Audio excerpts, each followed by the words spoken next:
Üdvözlöm és üdvözlöm újra a csatornánkon. Tél közepe van, a kinti hőmérséklet gyorsan csökken. A szél erősen veri a házat, a fatüzelésű kályhában pedig már délben kialudt a tűz. Most este 11 óra van, a házon belül mégis kellemes a hőmérséklet. És itt van az a rész, ami miatt az emberek megállnak és elgondolkodnak. Ez a ház nincs rákötve a gázhálózatra, nincs a háttérben egy hatalmas kazán, és drága lítium akkumulátorok sincsenek a fal mellé halmozva. Ehelyett a garázs sarkában egy egyszerű, szigetelt acélhordó áll. Tegye a kezét mellé, és érezni fogja a belőle sugárzó több mint 200 fokos hőt.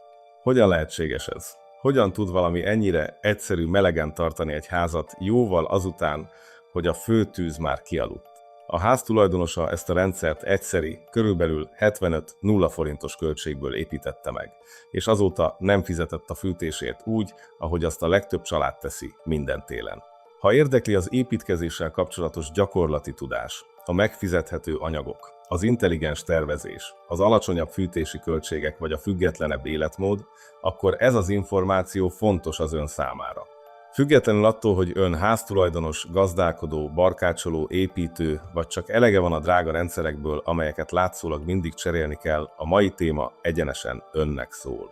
Ma egy olyan technológiáról beszélünk, amely felrúgja az otthonok fűtésének megszokott szabályait, a Föld egyik legolcsóbb és legelterjedtebb anyagát használja hatalmas mennyiségű hő tárolására, amit aztán lassan ad le, amikor a legnagyobb szükség van rá. A homok akkumulátorról van szó. De miért nem hallott róla soha a legtöbb ember? Miért nem kerül szóba egy ilyen alacsony költségű rendszer minden egyes beszélgetésben, ami az ellenálló otthonokról és a hálózaton kívüli életről szól? Talán azért, mert az ötlet nem működik? Nem. A mögötte álló fizika már évezredek óta működik, és mint hamarosan látni fogjuk, a fő oknak talán sokkal inkább az iparhoz, a profithoz van köze, és ahhoz, ahogyan a modern fűtést a függőség köré építették. Ebben a videóban megmutatom, hogyan működik, miért van értelme, honnan származik az ötlet, és mit taníthat nekünk arról, hogyan építkezzünk okosabban, egyszerű anyagokból. Ha ez felkeltette az érdeklődését, iratkozzon fel. És kezdjük a hő mögött álló fizikával. A homok akkumulátor fizikája. Miért jobb a homok, mint a víz? Hogy megértsük, miért lehet egy homok akkumulátor ennyire praktikus felfedezés egy háztartás számára, a fizikánál kell kezdenünk. Éveken át, amikor a mérnökök a napkollektoros rendszerek hőjét akarták tárolni, általában szigetelt víztartályokat használtak. Papíron ennek van értelme. A víz kilogrammonként és Celsius fokonként nagyjából 4-18 egységnyi energiát tárol. Természetesen itt kilojoule-ról beszélünk. Míg a homok csak körülbelül 0,8-at tárol, így első pillantásra a víz tűnik a nyertesnek, igaz? Hiszen kilogrammonként körülbelül 5-szer annyi hőt tart meg, mint a homok. De ez csak a történet egyik fele. A víznek van egy kemény korlátja, 100 fokon felforr. Ennek a túllépéséhez az egész rendszert nyomás alá kell helyezni. Ez nehezebb tartályokat, biztonsági szelepeket, engedélyeket, magasabb költségeket és nagyobb kockázatot jelent. Egy egyszerű ötlet hirtelen bonyolultá válik. A homok egészen másképp viselkedik. Nem forr fel, nem párolog el, és nem megy át fázisváltozáson azokon a hőmérsékleteken sem, amelyeket egy otthoni fűtési rendszer valaha is használna. Ez az egyetlen különbség mindent megváltoztat. És a mögötte lévő adatok teszik ezt olyan meggyőzővé. A Coloradói Nemzeti Megújuló Energia Laboratórium kutatói közönséges kvarkhomokot 1200 fokra melegítettek, és 500 órán keresztül ezen a hőmérsékleten tartották.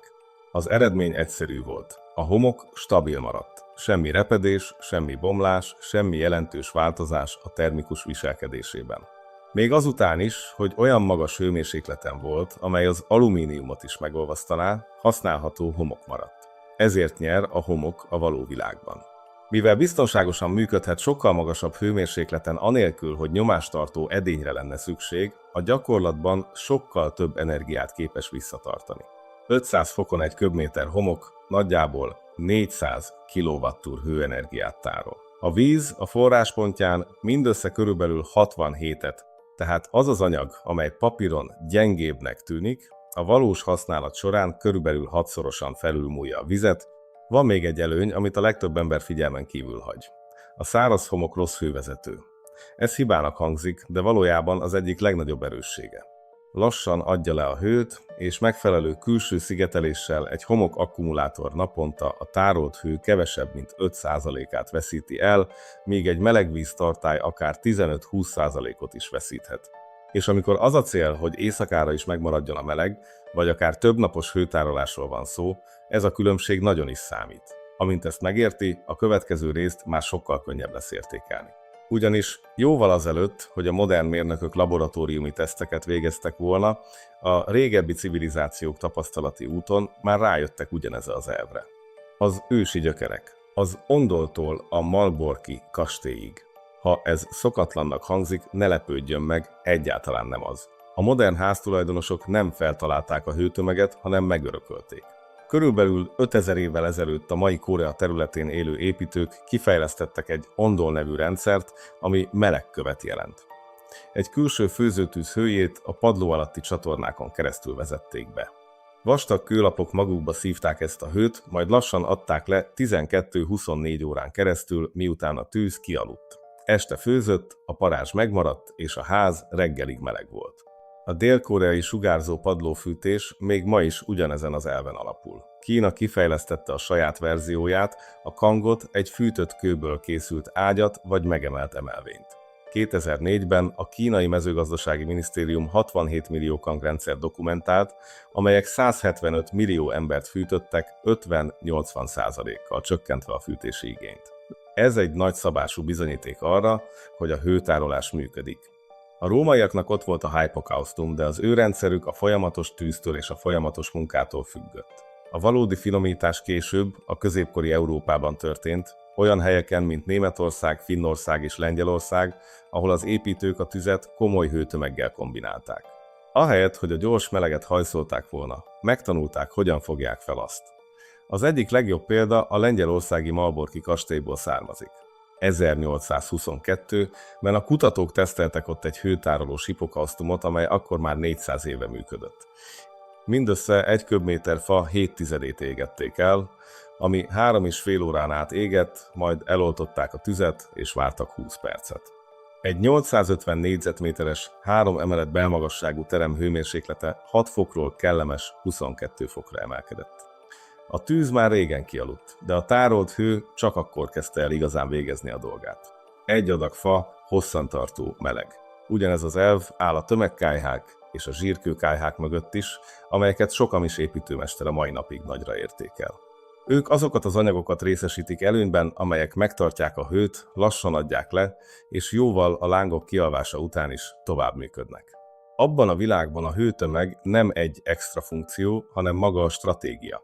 Tehát amikor homokakkumulátorról beszélünk, nem valami trükkről van szó, hanem egy ősi igazságról modern formában. Amikor a hőt tömegben tárolják, az jó, mert tovább tart, többet dolgozik, és sokkal jobban szolgál egy házat, mint a hő, amely eltűnik abban a pillanatban, ahogy a tűz kialszik. És pontosan ez az az ötlet, amire ma is érdemes figyelnünk, nem igaz? Tehát ha ez az ötlet ennyire hatékony, miért tűnt el szinte teljesen a modern nyugati építészetből? Mielőtt ebbe belemennénk, meg kell vizsgálnunk egy országot, amely komolyan visszahozza a köztudatba. Finnországot. 2018-ban 2 mérnök, Tommi Eronen és Markku Ylönen feltett egy egyszerű, de annál erőteljesebb kérdést. Vajon egy város képes lenne tárolni a felesleges nap és szélenergiát hőformájában, anélkül, hogy drága lítium-ion akkumulátorokra támaszkodna? Ez a kérdés vezetett a Polar Night Energy létrehozásához. 2022. júliusában elindították a világ első kereskedelmi homokakkumulátorát Finnországban.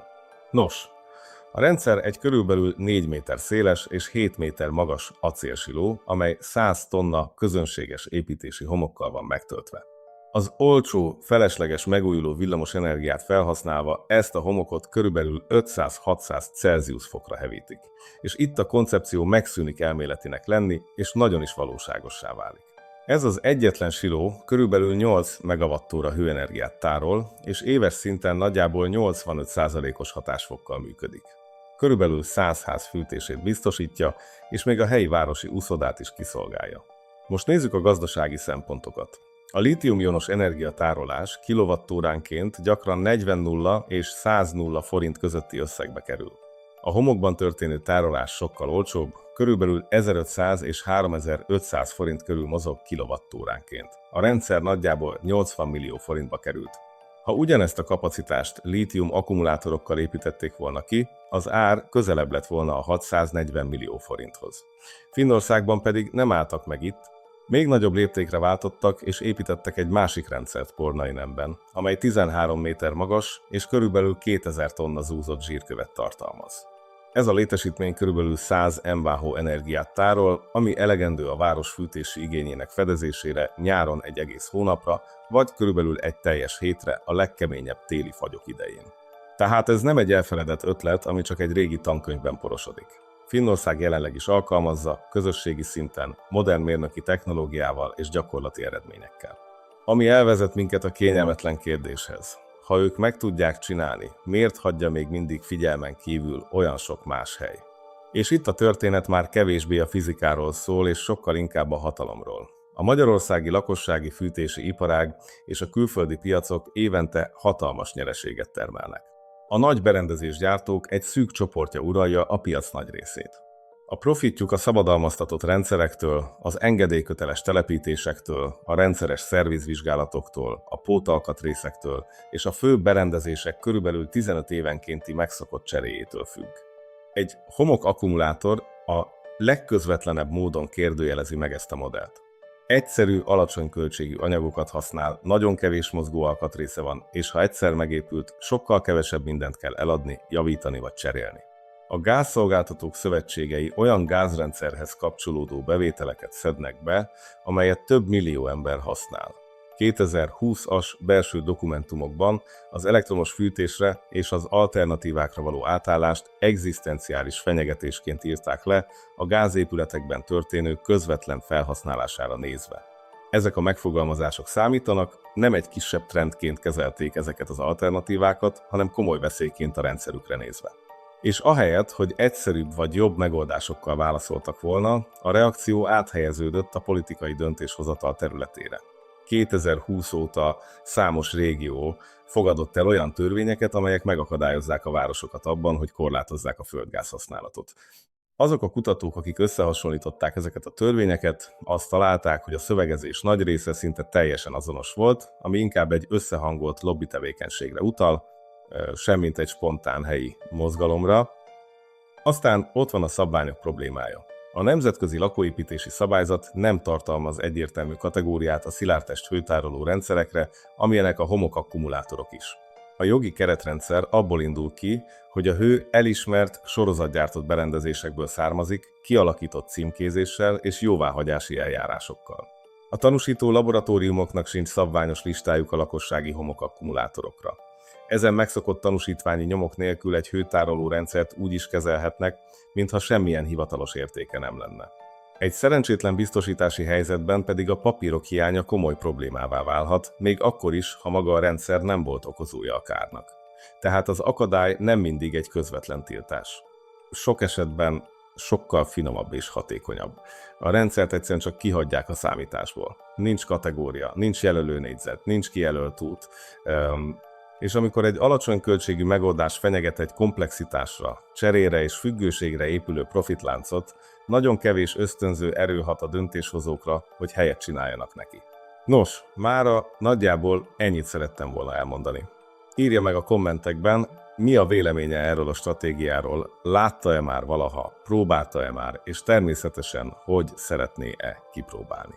Örömmel találkozunk legközelebb is, és ne felejtsen el feliratkozni a további tartalmakért.